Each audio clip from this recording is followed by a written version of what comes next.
tag it with #SQL help, you'll get almost immediate feedback or assistance from people all over the world. There's a lot of Microsoft people on there, a lot of MVPs, Microsoft Certified Masters, and there's a number of, what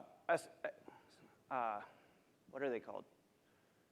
Escalation engineers from product support that actually watch SQL help, both in the United States as well as in Chennai, India. So it's a great way of getting answers to complex problems or questions you might have, as long as you can pose that question in 140 characters or less. And if you can't, just do like I do. Break it up over like 15 of them, and everybody gets annoyed. But you'll still get an answer. So what we're going to talk about today in this session is some of the basic usage scenarios for Service Broker, and some of the advantages that Service Broker have over other technologies.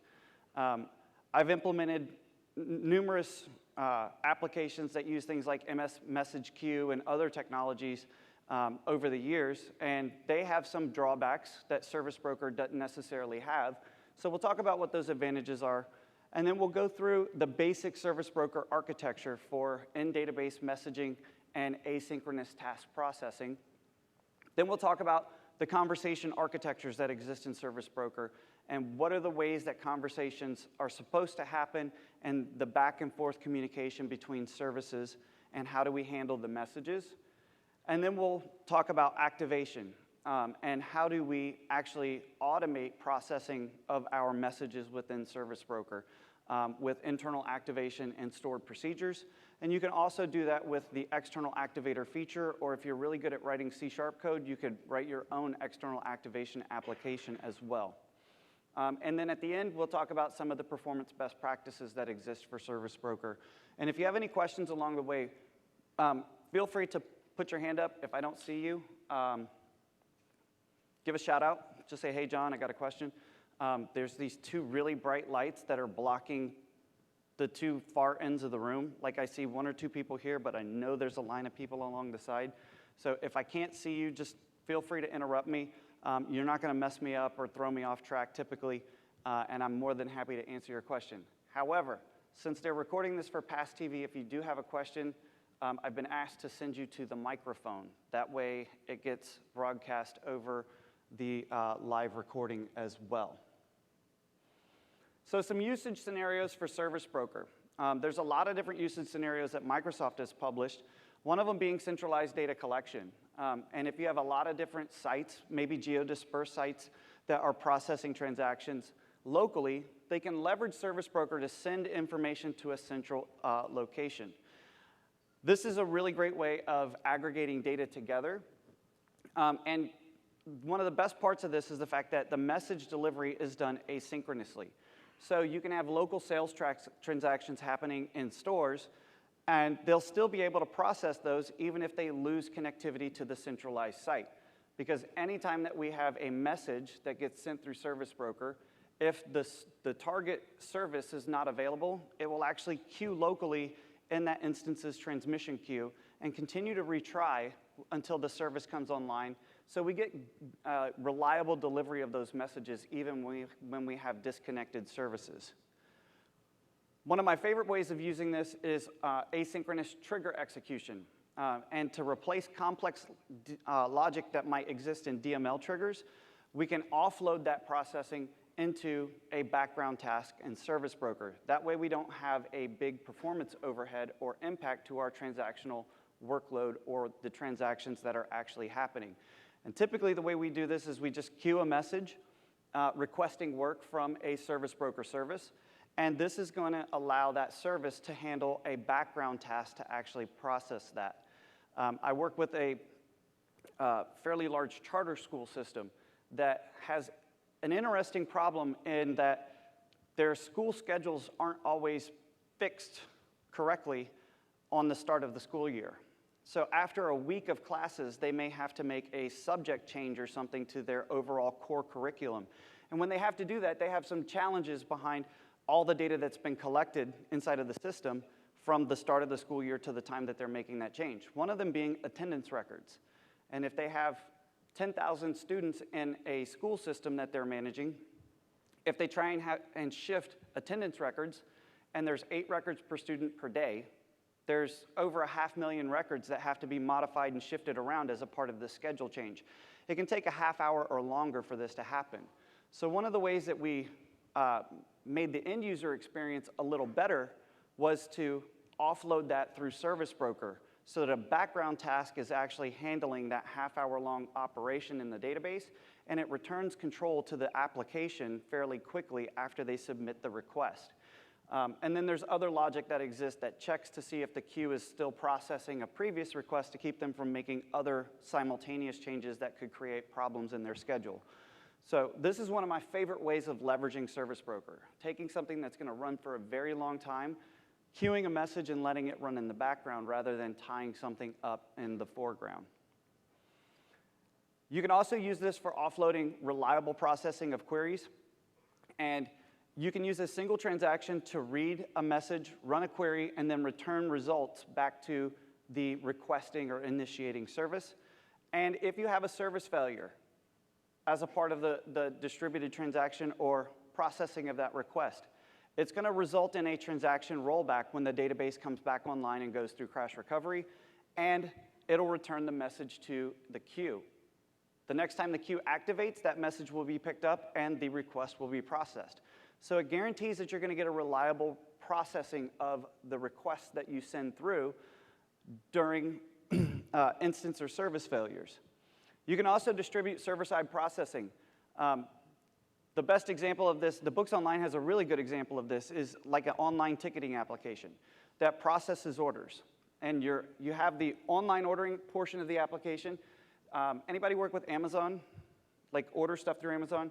Something very similar to the way Amazon works. They take your order, they take your credit and payment information, but they don't immediately fulfill it, right? You get all these emails. I love getting emails from Amazon about this item got shipped and your credit card was charged this, and then this item got shipped and your credit card was charged this.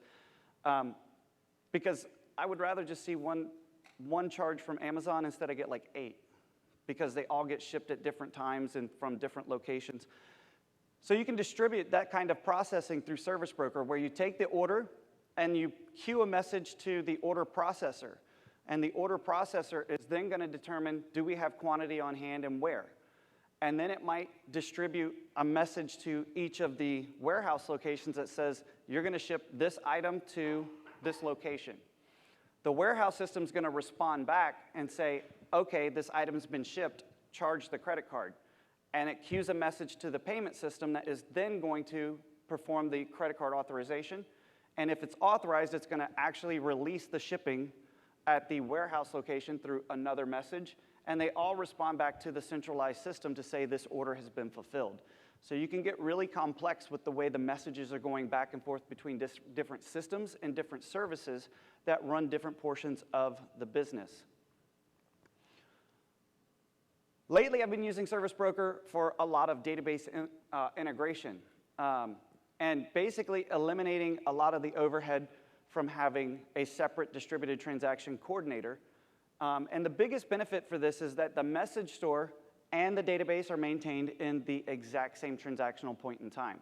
So if we have a crash, we have a problem that occurs, we can actually restore just the database, and we have our reliable message store plus all of our data together at the exact same point in time. Has anybody ever had to restore a database and had to deal with distributed transactions that are out of sync with where the database is at the point in time you do the restore? That's not a fun process to have to deal with. The same thing can happen if you're working with something like MS Message Queue, and you have to restore a component of the application or system that is out of sync with where Message Queue is. And you have to reconcile those differences and handle those, for lack of a better term, defunct transactions that might exist inside of that architecture. The other big advantage of Service Broker is the fact that messages have a set order. And when they're sent within the architecture, they're received once and only once, and they're received in the order they were actually sent to the target service. So this guarantees that you have transactional consistency over messages that have been sent, because you're going to only process them in the same order that they were received, unless you do something not smart. Best way I can put it. Where you pull a message out of the queue and process it out of order for some reason. Most of the time, that's not something that's going to happen, but I've seen it happen where problems have been introduced into Service Broker through a lack of testing or a failed deployment or something, and somebody has to go pull a message out of the queue out of order. That can start creating some problems. But for the most part, you have guaranteed ordering of your messages within the Service Broker architecture. You also have locking of the messages that are related to each other, and that's done through one of two methods. It's done either through the conversation handle for which the messages are transacting on, or if you have one of the distributed systems, you can create a conversation group that groups multiple conversation handles together, and you can use conversation group-based locking to lock the entire group while something's transacting within that message set. Because of the way that conversation handles are used for locking inside of Service Broker, it allows you to actually do parallel processing of different transactions because you can lock different conversation groups or different handles and increase your scalability and performance if you design your Service Broker stored procedures or applications appropriately. So this is a great way of being able to do parallel task execution within the Service Broker architecture, and we'll talk about some ways that you'll configure the queue readers and stuff to be able to do that. It also allows you to have a very loose coupling of your applications. The initiating application for a message within Service Broker and the target application that's going to receive that message are loosely coupled, and it allows the initiating application to continue processing whatever workload it has, even if the target service isn't available. And it does this through the transmission queue. Anything that can't be sent is going to be queued locally, and it will continue to retry until whatever issue that exists clears up and allow that message to go through to the target service. This allows you to have a lot of scheduling flexibility for downtime, and it also allows you to do parallel processing. And some of the advanced features of Service Broker that I won't cover in this session today are things like load balancing target services, where you can actually set up multiple databases with the same queues and services, and as long as you define the routes appropriately at the initiator, it will load balance across the services to allow more throughput and parallel processing to happen if you have a bottleneck that exists as a part of your implementation. It also does background processing of your requests, so you can offload work until there are less high load times that exist. I have one customer that does this. Under high load, they actually leverage a load-balanced Service Broker implementation to queue customer transactions, and as the load falls, they'll start draining those queues back into their writable database. And basically, where they have a write bottleneck to their primary database, they start offloading all their writes across a distributed, load-balanced Service Broker implementation, and they just queue the messages and allow those queues to drain as the write activity slows back down. And it's a great way for them to have a distributed transacting system that handles the volume of activity that they're taking in. One of the ways that they tried to deal with this previously was hash-based partitioning on a specialized table.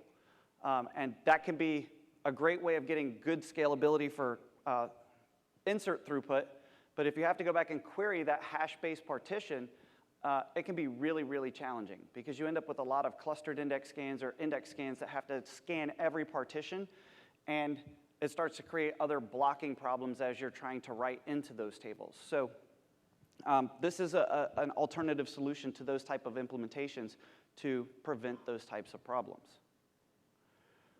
Probably my favorite feature of Service Broker is the automated activation that exists. And you can control activation a couple of different ways.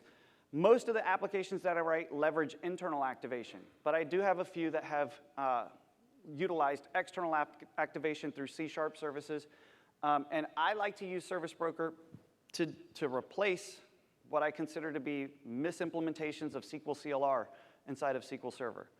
Has anybody ever had to do a web service call from within SQL Server? I'm sure there's a few in the room. To do web service calls within SQL Server, a lot of times, depending on what type of service you're connecting to, you typically might leverage SQL CLR, and if you do, you usually end up with either an unsafe or a, what's the other one? External access assembly, Most of the time that I see these, they're unsafe. And most of the time that I see them, they leverage C# or .NET objects that are big memory consumers, and you get a lot of apt domain unload errors inside of the error log. Things still continue to work, but from the standpoint of being a DBA, those are not things that I like to see happening inside of my SQL Server instance. And one of the things that you can do is you can offload that to an external service that actually wakes up. You queue a message, it'll wake up, it'll do the web service request, it'll send the response back to SQL, and then you can handle the data inside of SQL using native T-SQL rather than having SQL CLR or something else doing web service request inside of the engine. Now, within SQL Server, there's a number of features that leverage Service Broker under the covers. Event notifications, this is where I got my first start with Service Broker. If you've ever worked with event notifications, they piggyback on side of Service Broker because they use a Service Broker queue for message store, and they use a Service Broker service with the post event notification message type and contract for processing the event notifications inside of the engine. Yesterday I did a session in the afternoon on deadlocking, and I showed how you would use event notifications to automate deadlock graph capture and use SP_send_db_mail to send an email to yourself whenever a deadlock occurs, and you just paste that deadlock graph into the actual message body. I used to use event notifications with Service Broker to have a centralized error reporting database when I worked for OSI Restaurant Partners, the parent company for Outback Steakhouse. And all my SQL servers would report every error that occurred to a centralized database, and that was our centralized view of what happened inside of our environment. I'd like to say that I got it right the first time I implemented it. It actually took me numerous implementations to get all the routing and stuff correct for cross-instance communications with Service Broker. But event notifications piggyback on top of Service Broker, and one of the interesting things is if you use WMI to query information out of SQL Server, that usually piggybacks on top of event notifications through MSDB. Query notifications monitor for changes in results, and they're leveraged through an external queue activation of Service Broker to actually tell your application when the data results have changed. Anybody use this for web-based caching of results? Product IDs, product prices, things like that is a common way of leveraging query notifications for cache refresh. And that's a Service Broker feature that's implemented as well. And database mail. Database mail is actually a Service Broker service that runs external to the database engine, and it has its own queues in MSDB. One of the reasons that I like to create event notifications inside of MSDB is because MSDB is already enabled for Service Broker. I don't have to do anything special to get them created in there. And the other reason I like to do that is because I can call SP_send_db_mail for my activation procedures without having to certificate sign them or enable trustworthy. I don't like trustworthy being on in any database, but database mail is also a user or consumer of Service Broker. Now, the basic Service Broker architecture in SQL Server. For a single database implementation, to do asynchronous processing. We have a long-running task. We don't want to hold up our user interface for that task. The first step you have to do is enable the database for Service Broker. They're not enabled for Service Broker by default, and when you enable a database for Service Broker, that allows you to create broker applications within that database. The next thing that you're going to have to do is create and define your message types for the request that's going to be sent and any replies that will be sent from the target service back to the initiator.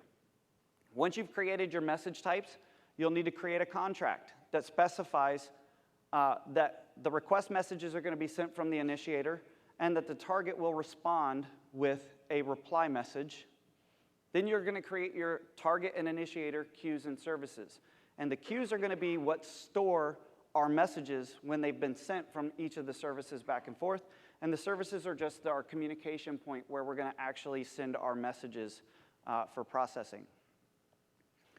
Then we're going to create a target service that specifies the contract so that we created with our message types so that we limit the types of conversations that can occur to that service.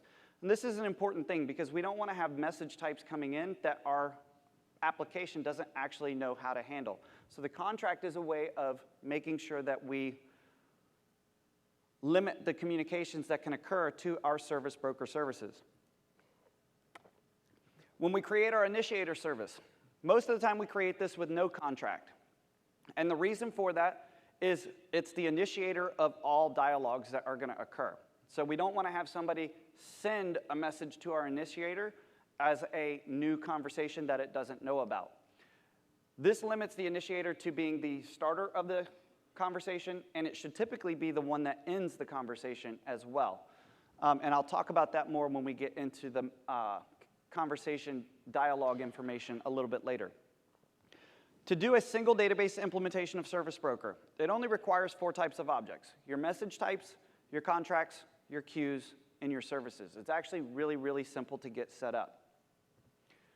Now, our message types are going to define the name and the type of data that will be contained in a message that's being sent within our Service Broker architecture. SQL Server has a number of ways that it can validate the message. One of the ways is validating that it has valid XML. That just says the XML is well-formed and it meets the criteria for XQuery processing inside of the system. It can also validate that the XML conforms to a specific schema. So if you have schema-bound XML documents, you can create the XML schema collection and have SQL Server validate the XML schema as well. Or it can validate that the message has no data at all. This can be useful for things like what's known as an end-of-stream message, when you have a back-and-forth transaction of messages that have to occur between services. The last message that you might send from the initiator to the target would be what's known as an end-of-stream. And that just says no further messages are going to come on this conversation. You can clean it up and close it out. So that's another way that you can define message validation. SQL Server can also not validate the message data. And this allows you to accept any kind of message, including binary data. If your application is external and you're sending binary data in as a message, it can store that binary data, and it's up to your application to validate that and process the binary data during target activation. You can pass XML, or you can pass empty messages with no information in it. And in addition to the message types that you create, there are a number of system message types that exist by default. And these are usually used for managing dialog status errors and other aspects of Service Broker within the implementation of the service architecture. There is a default message type that's used if you don't specify any message type within your contract. Typically, I don't rely on the default message type. I want my messages to be well defined, and I want them to be named so that it reflects what the purpose of those are. Now, our contracts in Service Broker define the types of messages that are going to be used for specific tasks within our application architecture. And tasks are defined in Service Broker as the initiator, which is the sender, or the target, which is going to be the consumer or the processing receiving service.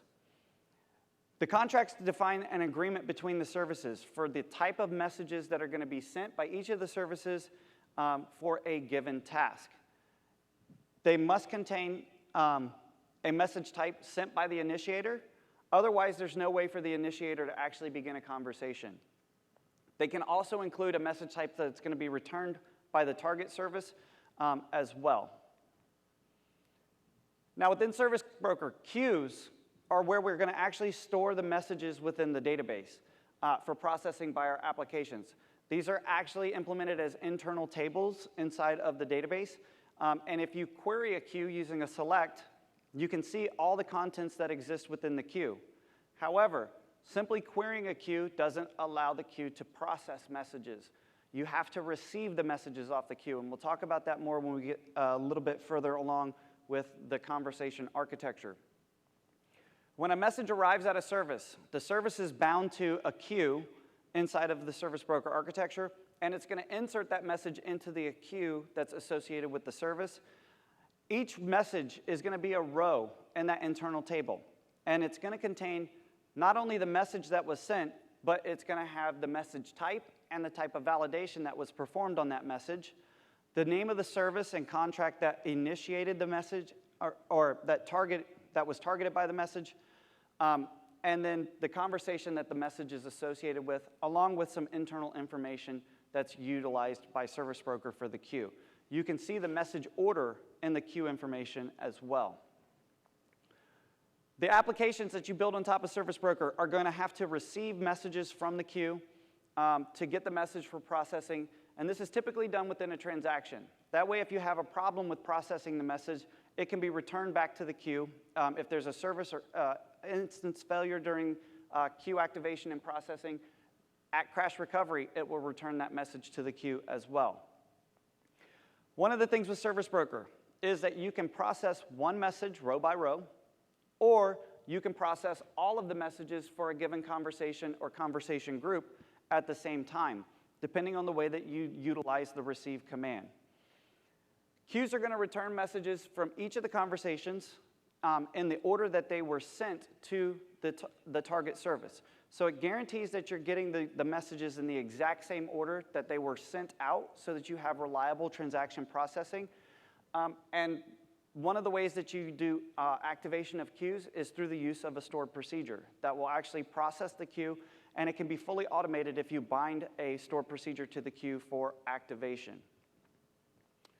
The services in Service Broker specify the name of a specific business operation or task. I usually name services based on what they're actually going to be processing. I've used Service Broker recently in an operational data store implementation for near real-time data movement between a lot of systems to keep things up to date and to allow some near real-time reporting to happen that doesn't actually happen on the transactional processing system. One of the purposes behind that was to denormalize the data and make it more business-friendly for report writers to be able to connect tools like Tableau or ClickView to it and process the information without having these like 1920 table join operations and derived tables that have to be made to understand what's actually in the transactional system. In those cases, any service that I create is defined by whether it's an inbound or outbound service and what the inbound or outbound source or target system is. That way I know as I'm transacting with that service exactly where the data is coming from or exactly where the data is going to. We have a lot of Service Broker services in that implementation that come from as feeds from online transaction processing systems, but then we have outbound services as well that will send results that have changed into staging tables that the data warehouse ETL processes now target. Rather than having them target the online transactional systems, they read off of these staging tables that we're building automatically in near real time through Service Broker. And it's allowed them to get closer to real-time ETL operations into their data warehouse as a result, because all changes now are populated for them. They don't have to go figure out what they are from the transactional system. The service names are used to deliver messages to the correct queue inside of a database and for routing messages from the target to the initiator and back. They also help determine the security requirements for new conversations, and they will enforce the appropriate contracts, making sure that you're sending the right message types for the service that you're trying to use. Each of the services is going to be bound to a queue. That way it has a place to store its incoming messages inside of the engine. So to set up a basic implementation of Service Broker.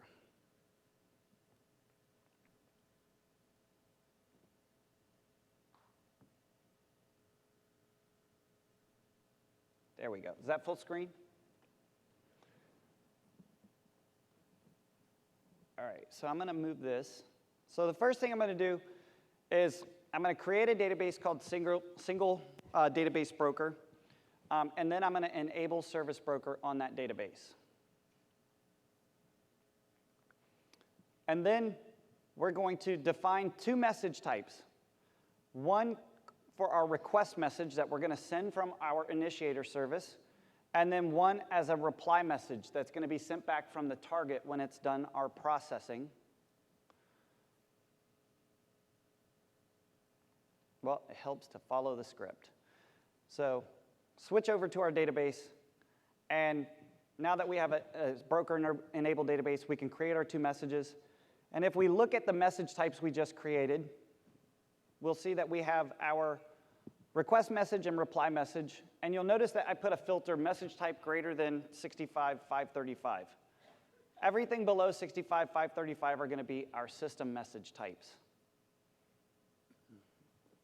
So if we look at these, we have service broker error message types. We have in dialog message types. Query notification message types. Those are for our query notifications in the engine. Event notification message types are going to be associated with event notifications.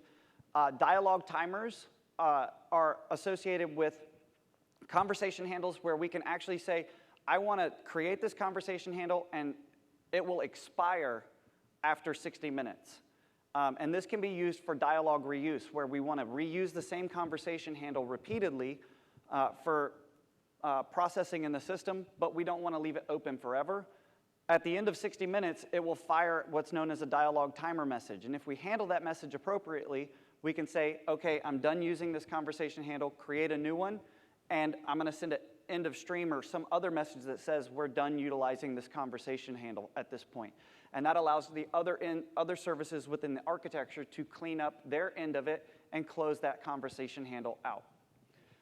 There's also configuration notices for missing or failed routes, missing or failed remote service bindings, status, query, and echo within the broker implementation as well. So the next thing that we'll create is our contract. And the contract's going to state that our request message is going to be sent by our initiator, and our reply message will be sent by our target. And if we view our contracts, our user contracts are going to be lower than 65,535.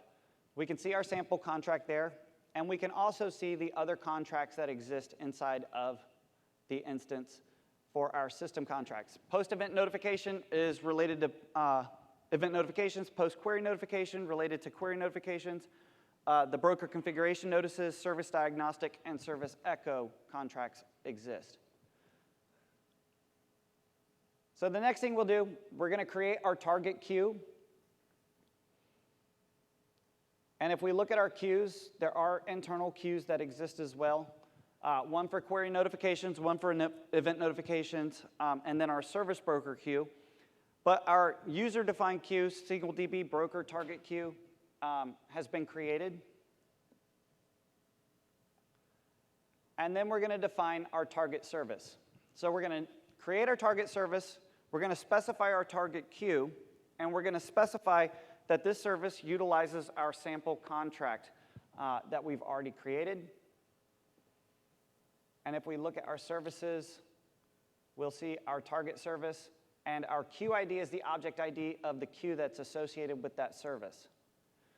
Then we're going to create our initiator queue, verify that our queue exists. So we have both our initiator and target queue now. Create our service for the initiator, and notice there's no contract for this. And the reason there's no contract for this service is we don't want something to be able to send messages to it as a separate initiator. We don't want this to become a target. This is our initiator service. This is where we're going to start sending our messages from. And our target service has the contract that allows us to send messages to it. Once the dialogue or conversation has been started at the initiator, the target service can return messages back to the initiator, but it can't start its own conversation and send to the initiator. So we'll create that and verify that our service is made. So we have both of our services. And those are the basic components behind a single database service broker architecture. So once we've defined our basic components, the next thing that we're going to do is start working towards creating conversations between our services. And conversations between the services are what allows us to actually send messages back and forth. The conversation dialogues that exist provide an exact once in order, or EOIO message delivery, using the conversation identifier, which is a GUID, and sequence numbers for each of the messages that get sent. The dialogues are going to have two participants, the initiator, which starts the conversation, and the target, which accepts a conversation started by the initiator and handles the message being sent, and sometimes, or typically, is going to send some kind of message back. To process messages, the receive DML statement is what we're going to use to actually pop the queue and pull a message off of the queue to do processing of the messages. There's different ways that we can utilize the receive DML statement. The first way, and a lot of the examples online will show this, is to do a receive top one. And this is going to retrieve the next message in conversation order off of the queue. It's also the slowest method. If you don't have a lot of messages going back and forth, this is a great way of doing it. It's row-by-row processing and allows you to retrieve messages one at a time from the queue. You can also receive all of the messages for a single conversation from the queue. And the way that you would do this is instead of using individual local variables, you would define a table value parameter, and you would receive into that table value parameter all of the messages from the conversation. The other way that you can do this, if you're utilizing conversation groups and you have a distributed transaction system, is to receive all of the messages associated with an individual group. And they could cross different conversation handles, but as long as you provide that group ID for the conversation group, which is another GUID, you can receive all of those into a table variable and process them appropriately within your application. The messages are always going to be received in the sequence order that they were sent, and they're going to be received per conversation. That's a bad animation right there. So the receive statement, as soon as you issue receive, it's going to issue a service broker specific internal lock in SQL Server that locks that conversation from access by other concurrent transactions that are processing. Transactions should be used anytime that you're processing messages, and you should utilize error handling as a part of your transactions. Usually begin, try, begin, catch blocks so that you can appropriately handle messages to prevent what's known as a poison message. Within Service Broker, if you're processing messages and you have an exception that forces a rollback of the transaction, what it will do is place that message back on the queue. If your application hasn't been designed to handle errors appropriately, what's the next thing the application probably is going to do with that message?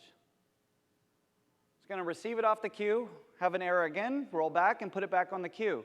If this happens 5 times, it's considered to be a poison message, and it will result in the queue being disabled inside of Service Broker. So it's something that you want to monitor for and watch out for because it's something that can become very problematic. I like to make sure that my Service Broker applications are designed to handle errors, and usually I'll actually write any exception or what could be poison messages off to a separate queue that then will provide an email notification to myself or another DBA that says, hey, something went wrong, please look at this. And then we can go pull that message and figure out what the problem is. In some cases, that might not be what we actually want to do, because if we take a message out of order and write it off to the error queue, what happens to the other transactions within that conversation? They could become invalid as well, right? So we might want to change our processing so that we receive everything for the conversation handle, and if we have an exception, we write that entire transactions series of messages off and hold that up while we figure out what's going wrong with it. There is an option that was added in SQL Server to disable poison message detection. It's not something Microsoft recommends turning on, because what it will end up doing is putting one of your activation processes in an infinite loop, trying to process a message, roll back, put it back on the queue, process a message, roll back, put it back on the queue, and that's not good either, right? So I usually say leave poison message detection turned on. I'd rather have the queue go disabled and we stop processing everything while we handle a problem than to have something just keep spinning inside of the engine doing absolutely nothing positive. Now, each conversation has a unique conversation handle that's associated with it. It's a GUID inside of the system. And the conversation handle gets created by the initiator when you issue a begin dialog conversation command. The handle is actually going to be sent as a part of the message to the target service, and it will be retrieved when you process the messages using the receive command. Let me restate that. It will be retrieved when you use the receive command if you opt to take that column. It's very important when you receive messages from a service broker queue that you not only get the message body, but you get the message type name and the conversation handle. The reason for that is you have to do something with that conversation. Otherwise, it kind of just becomes orphaned and stuck out there. Typically, you're going to send a message back. And to send a message back, you have to reference the conversation handle. You want to get the message type name because you want to make sure that you're processing the appropriate type of message, because multiple message types will occur on a conversation handle, even if you've only defined one user message type. Because there are system message types like in Dialog that have to be properly handled to make sure that you clean up that conversation handle. The target's going to use that conversation handle to send any responses back, and it can be used for ending the conversation. Typically, I try and avoid writing systems that will end a conversation at the target side. The reason for that is the target doesn't know whether or not the initiator is done conversing. So usually I want the target to send a reply back that says, okay, I handled this, and then based on the logic of my application, if that's the only request that I need to send, let the initiator say, okay, I'm done in the conversation, and it will send an in dialog message to the target. This avoids what's known as fire and forget. Remus Rousseau has a great blog post titled Fire and Forget's great for the Army, but it's bad for service broker.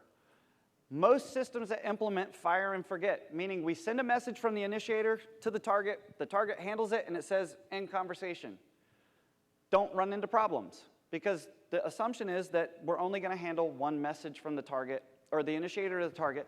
When the target calls in conversation, it sends an in dialog message to the initiator, and the initiator says, okay, I'll call in conversation as well and clean up.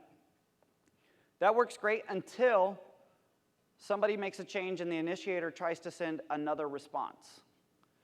And if it sends a second message on the same conversation handle, and the target service has already ended that conversation, what happens? We end up with a message that can't be processed because the conversation's already been closed out on the target side. So I always leave conversation closing on the initiator as a part of the implementation.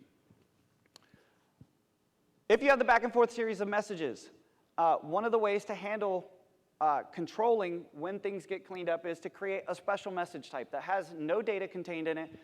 Call it end of stream, call it end of messages, call it go away, I don't want to talk to you again, whatever you want to call it, but use something that's unique across the services so that each side knows if I see this message, it's the last message I'll ever see on this conversation handle and it's safe to clean up.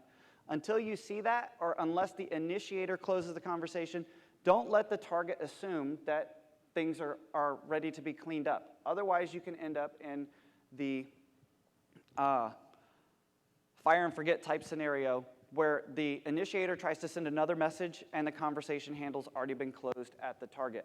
And there's a link, a bit.ly link here for the fire and forget article by Remus. Yes? Please utilize the microphone, Alan. In Service Broker applications that I've built, like using Service Broker for near real-time ETL that I do, I don't close the conversation. I use the same conversation for all the messages because in the past I've been burned by messages on separate conversations not being received in the order they were sent because they're on separate conversations. So I send everything on the same conversation. And it's guaranteed for everything to be in order.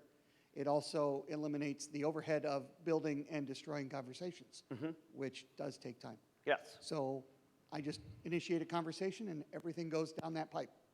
For how long? I reset the conversation about once a week through an agent job. Okay. So what Alan's talking about. What I'm doing is a fire and forget because I don't need a reply. It's just sending ETL to a data warehouse. So what you're doing isn't fire and forget necessarily? Okay. Fire and That's forget what I was looking for would be where the target service says, I processed this message in the conversation. That's fire and forget. What you're doing is conversation reuse, and there's a lot of good reasons for conversation reuse. You've mentioned a couple of them. The guaranteed order of messaging is one, and as long as you only have one queue reader, you should still have guaranteed order of processing, but that puts a scalability limitation on you, right? A very, very big scalability limitation. So a lot of times you have more than one queue reader, and I'm going to talk about queue readers when I get to activation. So if anybody doesn't know what that is, we'll cover that. When you have multiple queue readers, you're going to process multiple conversation handles, and yes, you will get out of order processing as a result of that, and that could be detrimental to a lot of systems. So one of the things you could do is what you're doing, which is conversation handle reuse. You create the conversation and you just continuously reuse it. One of the things I would say there would be create a dialogue timer with the conversation handle and just allow it to clean up and close that conversation handle out periodically, automatically in the system, because the timer is going to expire and it creates that dialogue timer message that goes on the initiator queue. The initiator handles the dialogue timer, and that's where I would send the end of stream to the target and say, this is the last message on this handle. I'm starting a new one. And the next message comes over on the new conversation handle. That way you don't have a conversation handle that's sitting open for weeks, months, however long in the system. Setting up and tearing down conversations is expensive. On high throughput systems, it's actually something that creates latch contention internally in SQL Server. Because the conversations are maintained in a table, a system table, that roughly 150 conversations fit per page. And if you have something that is creating thousands of messages per second, you end up with page latch contention on that internal table because all the conversation handles have to be inserted into that table, and you run into just typical latch contention. And one of the tricks, it's actually documented by the SQL Cat team for Service Broker, is what's called the 150 trick. And what you do is you create 100, for each session ID, you create 150 conversations and you throw 149 of them away. And what happens is you end up with one conversation that's being utilized per page within that system table, and all the conversation locking and latching puts each conversation on its own individual system page, and you get huge scalability from that. A system that could only do 200-300 messages, 200-300 conversations a second, or messages a second, can easily scale to 8,000 messages a second with a very quick change to that methodology. And it's alleviating the internal latch contention on those pages. So there's a lot of reasons why I use a 60-minute dialogue timer with the 150 rule and the school system operational data store interaction, because we have so many transactions that happen at key points in the day, like attendance records. Every school takes attendance roughly at 8 o'clock in the morning, but it's not just the school, it's every classroom for every student, and that's a lot of activity that has to occur. And to alleviate contention and make sure that we have near real-time operations, we're less than 4 seconds right now, end to end. Even staging the data in the data warehouse potentially is less than 4 seconds all the way through. And that's done through dialogue reuse. Okay, I just wanted to make sure the fact that I'm not sending back an acknowledgement from the receiving side, because I really don't need that on the source side, is not a problem. No, it's not a problem. The only place that I would send the response back from the receive side, from the target, is when you clean up that conversation handle and you're done reusing it, you want to send a message over that says nothing else is coming, and then the target side will receive that end of stream. It's called end of stream in all of the Service Broker team blogs, and Remus's blogs is the same name that I typically use, because it makes sense. It's the end of the stream of messages. Right. When you handle that, the only response you're going to do is an end conversation on that handle at the target, and you'll get an end dialogue message back over. and you have to handle that, and then you're done. And that says both sides are clean. Thank you, sir. Yep. Yes.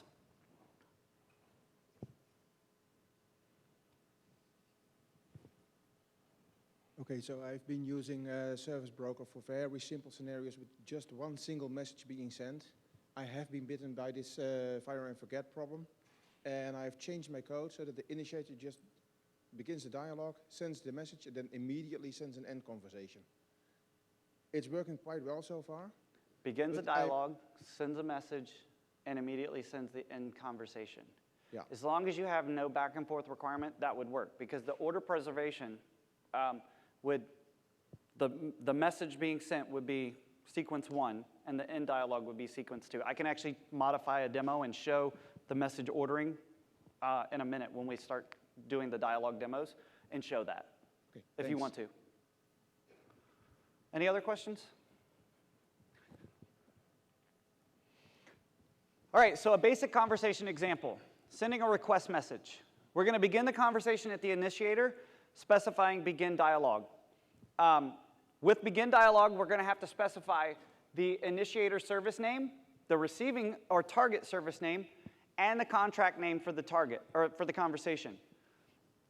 Once we have our begin dialogue, it's going to output a conversation handle, and when we have that, we can actually begin sending messages, on the conversation, using the send on conversation DML statement. And this is going to specify the message type and the message body that we're going to send on our conversation handle we got from begin dialogue. Once we've sent our message, it's going to go to our target service, it's going to write into our target queue, then we have to process whatever that request is. So to do that, we're going to receive the message from the target queue using the receive DML statement, and then do whatever processing we need to do, and finally we'll send a response back from the target to the initiator if required, using send on conversation, and specify the message type and message body to be sent. And the two examples where you're doing data movement, and it's not necessarily required to do this step, you could skip this. I usually send something back that just says, hey, I got it and took care of it, as a part of the two-way communication. But this is a step that is optional. So you could do like Hugo said, you could end the conversation immediately, or you could reuse that conversation handle by storing it on the initiator side and continue to leverage that for making sure that you have a preservation of order of operations. If we send a reply back, we need to process that reply and allow the initiator to end the dialogue. So we'll receive the response message from the initiator queue, handle that message in whatever way is necessary, and then end the conversation on the initiator by executing in conversation for that handle. This is going to send a system in dialogue message to the target, and that basically is a message type we have to handle that says clean up our conversation handle by also executing an in conversation on that handle.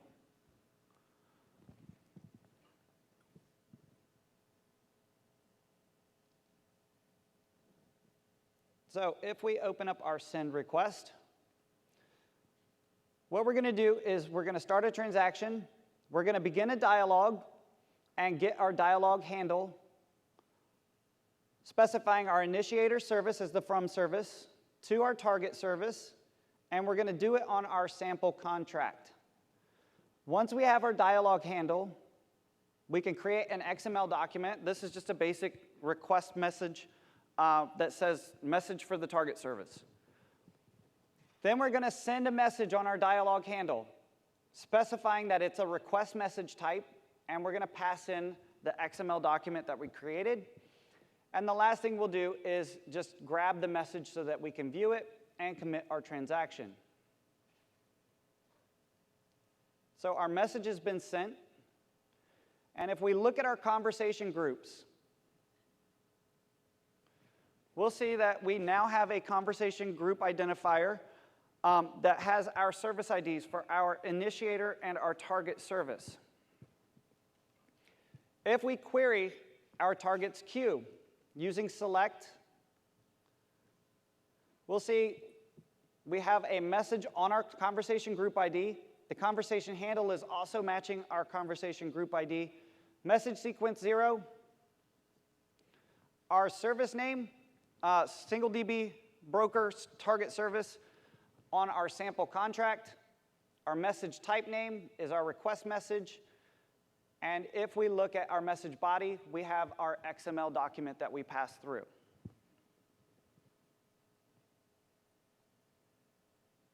So now what we'll do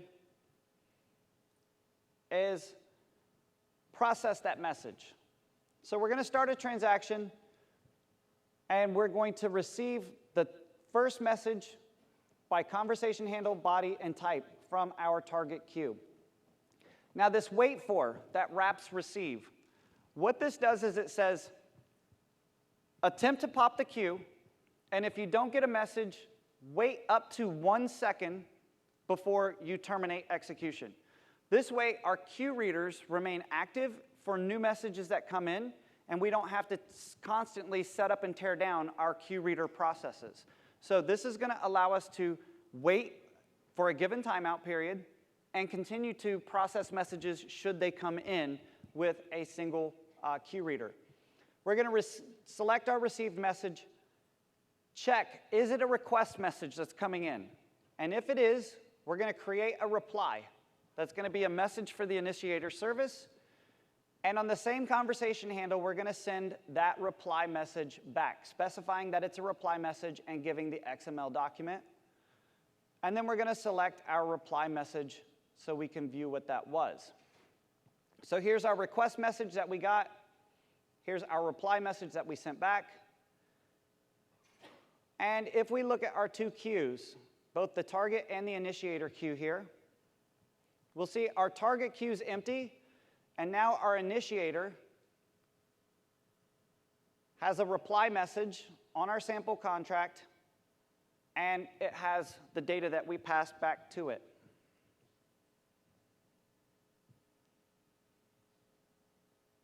So on the initiator side, now that we have our response, we need to be able to handle that. So we're going to do the same receive top one within a wait for, but this time we're going to go off the initiator queue. We're going to check, is it a reply message?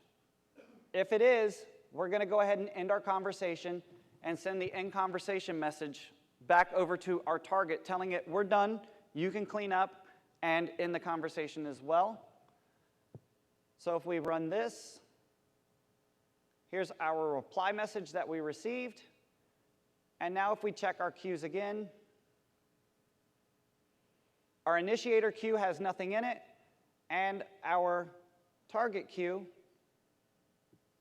has an empty message body and a message type for in dialog. So now we need to handle the in dialog on the target side to actually finish our cleanup of this message. So what we're going to do is another receive top one, and this time we're going to check, is it an in dialog message? And if it is, we're going to end our conversation, commit our transaction, and then we'll look at our queues and our conversation groups. And at this point, everything's been cleaned up, and we're done with our conversation on both ends of the application. So if we take Hugo's example here, and we send a request. So I'm just going to modify this slightly and go a little bit off script to demonstrate what Hugo was talking about. So we're going to send a message on the conversation with the message, request message, and then the next thing we'll do here is just modify this to do in conversation and pass it our dialog handle. So if we run this, look at our conversation groups, notice what's different here. Only one service now has the conversation group handle available. It's our target service, because the initiator service has already said, I'm done with this conversation. So now that's been cleaned up on the initiator side, and if we look at our target queue, we have two messages. Message 0 and message 1. And if we look at our message types, we have our request message followed by our in dialog message. And they're in the order that they were sent from the initiator side. So if we go process our request message here,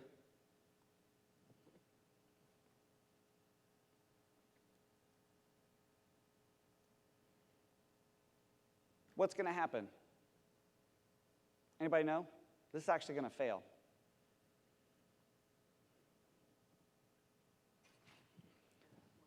It's going to fail because I'm trying to send a reply to the initiator, and it's already said it's done. So this is an alternate form of fire and forget, right? Where the target is trying to respond, and the conversation's been cleaned up. So what we should have done here was not send this message. We should have just handled it. So let's go look at our target queue. We handled the message. Now we need to handle our in dialog here. So in this scenario, we shouldn't have called send on conversation from the target service, which you're not doing, right? Okay. So I should have modified the demo just a little bit more to make sure that we didn't get the error. But I knew it was going to throw an error before I ran it when I started thinking about it. So if we run this, we'll clean up, everything's good, and we don't have any messages left within our conversation.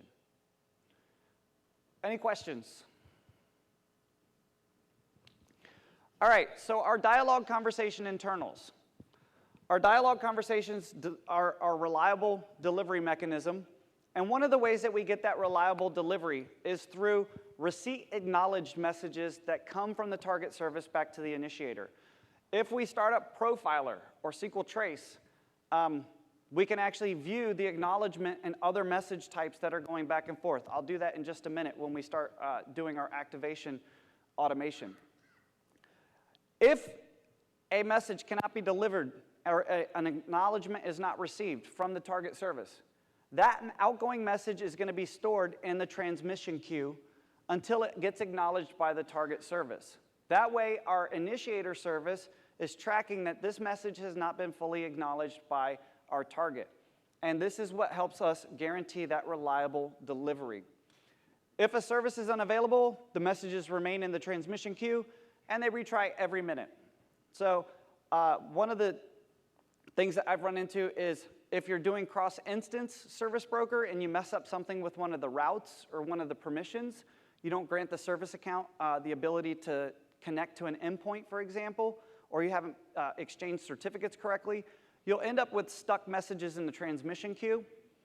Usually you don't have to worry about them, because what will happen is once you fix whatever that problem is, typically when I start seeing issues where things are stuck in the transmission queue, my first tool to go to is called SSB Diagnose. It shipped with SQL 2008. It's a command line executable, and it allows you to validate the configuration of a service broker architecture, and it will test everything, and it gives really good verbose output to tell you the service account's missing connect on this endpoint, this route is incorrectly defined, this message type's missing, this contract's not allowing this message type, different things. And once you correct those, you should see the messages drain from the transmission queue and send out to the target service. SSB Diagnose. SSB D-I-A-G-N-O-S. Is that right? Yeah, s.exe. It's in the installation path for SQL Server. 2008 and higher. It's not in 2005. So activation allows for automatic processing of the messages within a queue. For applications outside of the database, or inside of the database, a stored procedure can be used for automation of our processing of queued messages. This is referred to as internal activation in Service Broker. And the stored procedure gets associated with the queue and starts automatically when messages enter the queue. You can also specify a maximum number of queue readers, which is something that I talked about when Alan asked his question. And that allows more than one execution of that stored procedure to happen concurrently for parallel processing. And if messages are coming in faster than the queue reader can keep up with processing them, it will start a new queue reader process and allow parallel processing if you've enabled that for the queue. If a queue reader is in a wait state, that wait for defines that it's going to wait up to a maximum amount of time, and when it exceeds that time, it will die off. So this is a way that if activity bursts really fast, we spawn up new queue readers to handle that activity, and then they expire off within their wait for delay while processing messages from the queue. If they no longer receive messages, they'll actually go back away. So it scales up and scales down as necessary based on the wait for definition for your receive command. The activation stored procedures must have an owner and use execute as for their security context. And if you need to do cross-database access, certificate signing should be used over trustworthy. And you just exchange certificates between the databases and create users based on the certificate that allow the right permissions to have the cross-database operation occur. Service Broker also supports activation outside of the database through an application or service that is going to monitor the queue. There used to be a lot of examples for external activation available online. Those kind of disappeared around the time that Microsoft rolled external activation into the 2008 feature pack with the external activator. And the external activator is a service that you can install that can be configured so that it will start your application automatically. And if you've ever tried to write your own external activation code in C#, it's not necessarily the easiest thing to do. So for simplicity, if you want to work with an external application, I would say leverage the external activator service. It makes configuring external activation and starting up a external process a whole lot easier than trying to write your own code to handle that. So for automation, we're going to start with our target service. And we're going to create a stored procedure called target queue activation procedure. And within that, we're going to receive our conversation handle message body and message type from our target queue with a timeout of 5 seconds. If we don't get any rows back, we're going to roll back our transaction and break out of our loop. Once we have a message, once we have a message, we're going to check our message type. Is it a request message? And if it is, we're going to generate our reply and send that reply back on our conversation handle. We could do a lot of processing here, right? We could do a really long-running operation. We could execute a stored procedure based on the data that was held in our data packet. If it's not a request message, a couple of other message types we need to handle. First, is it an in-dialog message coming from the initiator to the target? If it is, we need to end our conversation on that conversation handle. Or is it an error? Did we have some kind of service broker error that was transmitted? And this is going to come across as a service broker error message type. If it is, we're going to parse the XML for the error and pull back the error code and the error description. And in this case, we're just going to raise that error and log it to the error log, which will also put it in our Windows event log. That way we have some diagnostic information we can go troubleshoot here.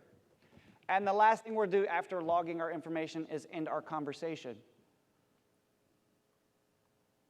So we'll create that stored procedure, and there's a note here. Please test your stored procedure before you set it up for automated activation. Because if you don't, it creates all kinds of havoc and headache.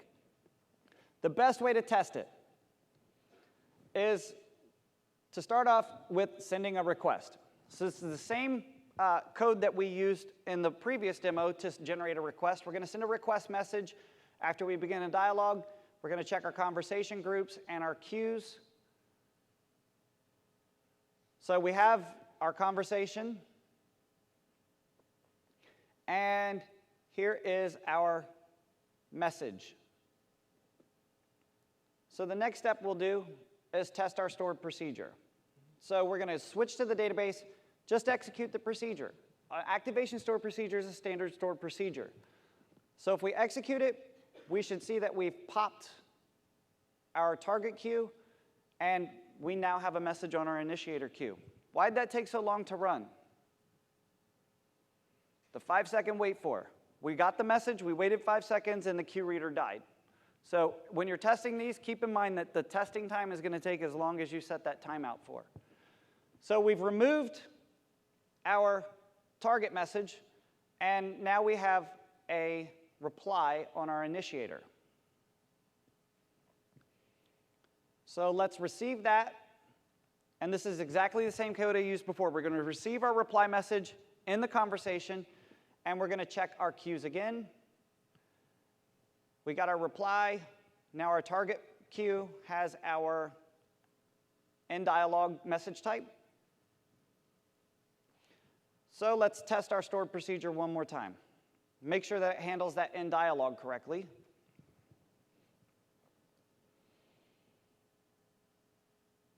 And we've cleaned everything up. So I'm pretty certain at this point that my test stored procedure, or my processing stored procedure, is going to work. So let's automate our activation. What we're going to do is we're going to alter our queue. We're going to set our activation status on, give it our procedure name, and here's where we define the maximum queue readers. If you only want one queue reader, you can say max queue readers 1. If you want to allow it to do parallel processing to scale as necessary with the volume of messages coming in, you can set adjust the max queue readers based on what your application requirements are. So we're going to bind that to the queue. And now we're going to verify our automated activation by simply sending another message from the initiator. We're going to check our conversation groups and our queues when we're done. So here, we send our request message. We have our conversation handle in our groups. And here we have our,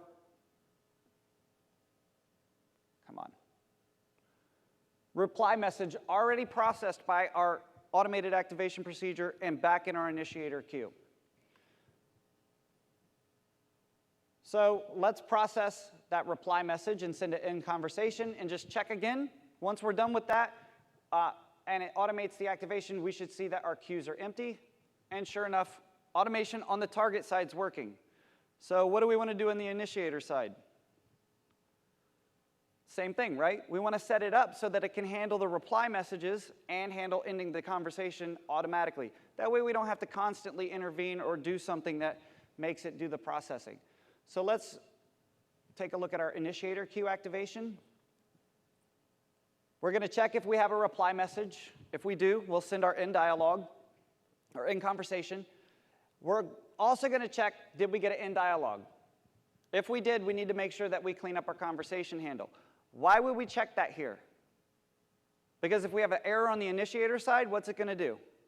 It's going to end the conversation, and we need to make sure that the initiator knows, don't use this conversation handle anymore. Something's already happened. We're also going to check whether we got an error back, and if we did, we're going to log that error on the initiator side.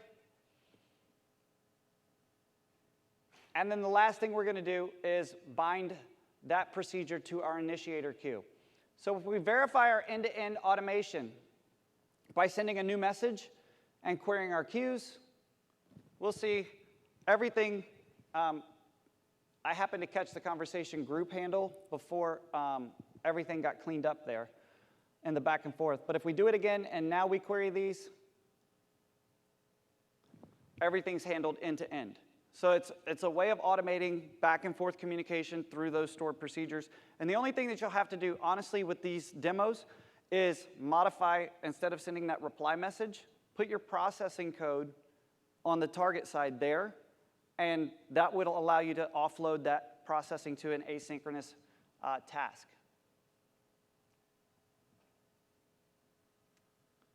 So are there any questions on how you would set up or configure Service Broker? I only covered single database implementations here. When you start crossing databases, you have to define things like routes and service bindings. And if you start crossing instances, you need endpoints, and you have to do endpoint security. I could teach easily 12 hours or more on Service Broker as we start getting into the more advanced things. But for a lot of systems that I've worked with, just having a single database way of doing asynchronous processing of long-running tasks like that and making things happen becomes really useful for offloading activity. there was a question here. Can you use the microphone?